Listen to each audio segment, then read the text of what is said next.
Pada tahun 1831, Siam menyangka Kedah telah mati. Negeri yang pernah bangkit melawan kini dianggap tunduk, patah dan tidak lagi berdaya. Kota-kota dirampas, rakyat ditekan dan Kedah diletakkan di bawah bayang kekuasaan yang dianggap muktamad. Namun pada pagi 24 April 1831, sangkaan itu musnah. Sebuah kota yang telah dirampas jatuh kembali ke tangan orang Kedah. Bukan melalui diplomasi, bukan melalui rundingan, tetapi melalui satu serangan yang mengejutkan Bangkok dan mengubah arah peperangan. Inilah Perang Kota Kuala. Dan inilah kebangkitan Tengku Kudin. Sebelum nama Tengku Kudin digeruni Siam, beliau dikenali sebagai Syed Zainal Abidin bin Raden, Syed Muhammad Az-Zahir, seorang bangsawan berketurunan Yaman dan Palembang, anak saudara kepada Sultan Ahmad Tajuddin Halim Shah II. Namun beliau bukan sekadar kerabat istana. Beliau juga seorang ulama, pemimpin yang berilmu dan berani. Ketika Kedah jatuh ke tangan Siam pada tahun 1821, ramai memilih untuk tunduk atau melarikan diri.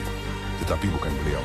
Dalam usia yang masih muda, beliau tampil memimpin kebangkitan bukan kerana gelaran, bukan kerana takhta, tetapi kerana maruah negeri dan agama yang diinjak. Dan dari situlah lahir seorang pahlawan yang kelak menggegarkan Kota Kuala.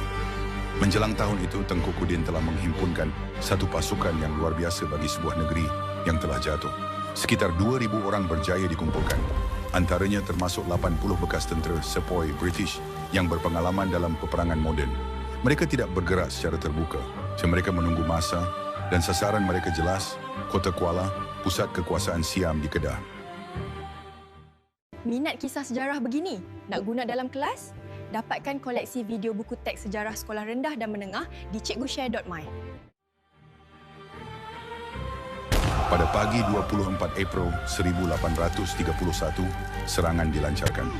Kota Kuala diserang dengan pantas dan terancam. Tentera Siam tidak bersedia menghadapi serangan sebesar ini.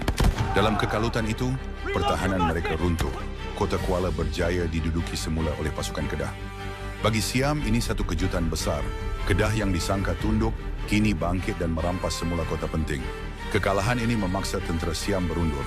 Mereka meninggalkan Kota Kuala dan bergerak ke Alor Ganu untuk menyusun semula kekuatan. Pengunduran ini bukan strategi terancam, ia langkah terpaksa. Berita kejatuhan Kota Kuala tersebar pantas. Dan buat pertama kalinya sejak tahun 1821, kekuasaan Siam di Kedah kelihatan rapuh. Namun kejayaan ini tidak dibiarkan begitu sahaja. Dari Bangkok, arahan keras segera dikeluarkan. Chow Phya Ligor diarahkan mengetuai serangan balas besar-besaran. Sekitar 7.500 tentera dikumpulkan bersama hampir 3.000 ekor gajah perang. Tentera Siam Maru masuk semula ke Kedah. Kampung-kampung dilanyap. Penduduk ditindas sebagai hukuman. Kota Kuala akhirnya ditawan semula. Dalam serangan balas itu, Tengku Kudin sendiri cedera akibat tembakan. Ramai pengikutnya terkorban. Namun perang ini telah meninggalkan kesan yang tidak dapat dipadamkan. Siam kini sedar bahawa Kedah tidak boleh ditundukkan dengan mudah.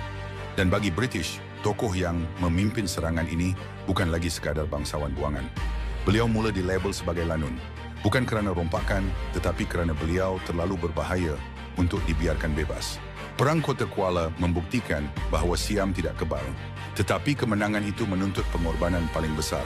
Dalam pertempuran inilah Tengku Kudin gugur sebagai pejuang Kedah. Namun perjuangan tidak terhenti dengan kematiannya. Api kebangkitan terus menyala. Selepas ini usaha beralih bukan lagi dipimpin oleh Panglima, tetapi oleh Sultan yang mahu merampas kembali takhta.